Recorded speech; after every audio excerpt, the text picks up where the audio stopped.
is almost over. The roof rack or roof tent is somewhat strapped down good enough with a little bit of cracking. Our off-road box is in the back, and we are ready to hit the off-road trails. We have probably an hour of daylight left, so hopefully we can find something close. And here we go.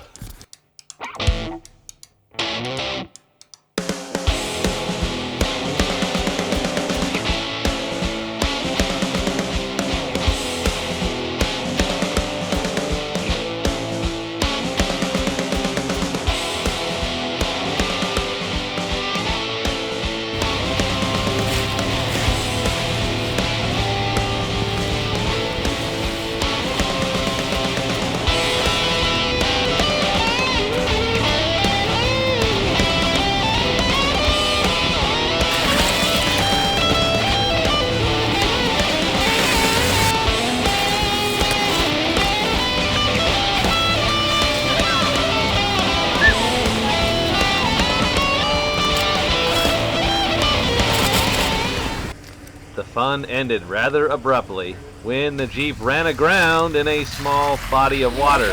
We did try pulling it out with my brother-in-law's Trailblazer, which did not work out too good. We tried wedging some logs underneath the tires to try to get the Jeep up on top of the logs. That didn't help much. There are some nice people in a yellow Wrangler that had a winch on it. Unfortunately, the winch was not hooked up to the electrical system. We were able to use the tow strap and make a few attempts, actually several attempts, to try and dislodge the Liberty, and all I did was spin the tires, and also managed to shred my recovery strap or tow strap. Not that it was a really high quality expensive one, but it got shredded pretty good. At this point there was quite a crowd gathering, watching to see if anybody could pull the Silver Liberty out of its resting place. Emerging from the crowd was a white Wrangler Unlimited, fully built, lift kit, big tires, winch, everything. Hooked up to the Liberty.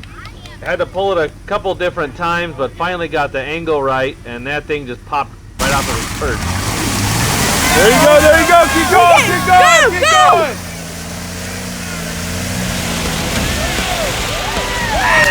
Wow!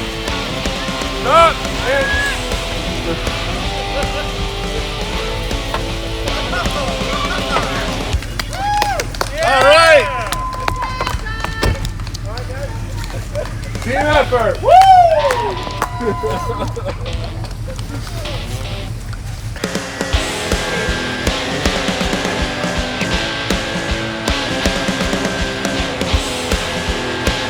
Thank you to the people in the white Jeep that yanked me back. I was definitely high-centered in that puddle. I am freezing. There's mud all over the floor. I don't know if you can see that or not. But the kids had fun, right? Yeah. You have fun stuck in a mud puddle for an hour or two? All right, so we're gonna head back. So that was the whole afternoon off-roading trip, was just getting stuck in the mud. Was able to find a really good camping spot, and it was time to try to set up the tent in the dark, and it was amazingly simple. You just pop the top up and you throw a sleeping bag in there, a couple of lights, and you're ready to go. You're camping. Well, I made it to the long cold day in the rooftop tent. I'm using my rubber freight pad here. Still got the bolts sticking out. I gotta cut those off. I don't have anything here that I can do it with though. Certainly isn't warm. I worry about knocking these braces off. The struts I use aren't quite strong enough. So I've got these pieces of wood wedged in here to hold this up, but it doesn't take much to knock them out. Long, cold, wet day. This is able to dry off a bit. All right. Yeah, this is actually not too bad. So this is where I'm going to call it a night. I was very fortunate to find a really good camping spot, even though it was so dark out.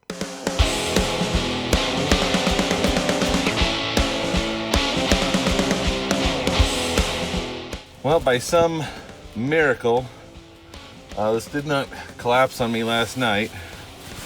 You can see the stands are still in, both of them. I did not kick them out. I did not stretch out and kick out any of the sides. The tarp here.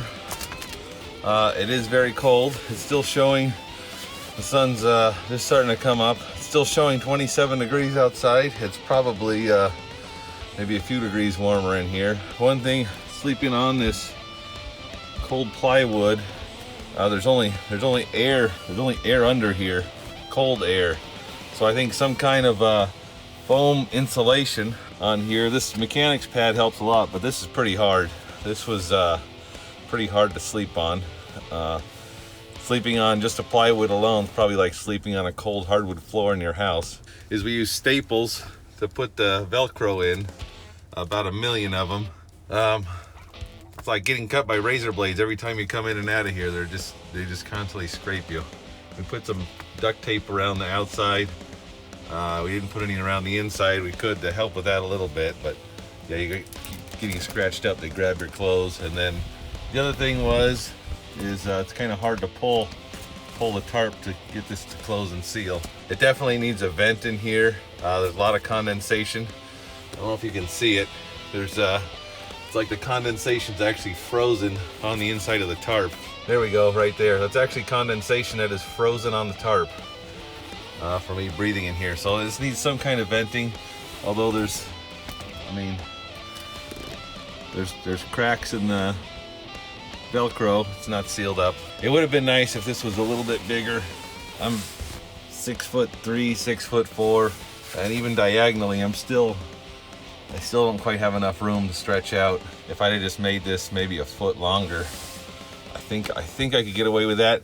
The plywood here, this is 15-30 seconds. If I would have gone with 19-30 seconds, it probably would have been a little bit better too. Overall though, not bad. It works. It's securely mounted. Again, I gotta cut the bolts here. They're sticking up. I was worried about rolling over on those too, poking myself with that or tearing the sleeping bag or something, but that worked out pretty good. This definitely needs to get sealed. This wood's got to get sealed or it's gonna rot pretty quick. Again, that would add quite a bit to the cost. I was gonna use, my original plan was to use fiberglass resin. Probably need about 2 gallons to do this. At $40 a gallon, that would have been an additional $80. I had my brother-in-law suggested maybe some lacquer. You probably lacquer it. There's Thompson's water seal, which is supposed to seal it. There's a lot of products you can use. I don't know how long it's going to last going down the road. It's been an experience converting a Jeep Liberty into an overlanding vehicle, taking it off-roading for a few minutes before I got stuck. Definitely, if you were doing overlanding, you really need some quality recovery gear, whether that be a winch, a really good tow strap. I am confident that if had no one showed up, we'd eventually got out with the Trailblazer. We'd have figured something out. And I had to come along too, so I'm sure we could have eventually got out, but it would have probably taken 2 or 3 times as long as it did, and I would have been much wetter and much colder. So I appreciate those people that came out, helped pull me out of that puddle. This whole experience was a lot of fun. Just coming up with an idea to convert a vehicle to an overlanding vehicle, just with stuff we had available for a very low buck price. It required a lot of thinking, a lot of guesswork, and it actually turned out a lot nicer than I had expected. At the end of this trip, I was very lucky to find a beautiful camping spot, even though it was late at night. On your screen, there's a couple of videos for more Turlo's Garage content, and I will see you in one of those videos.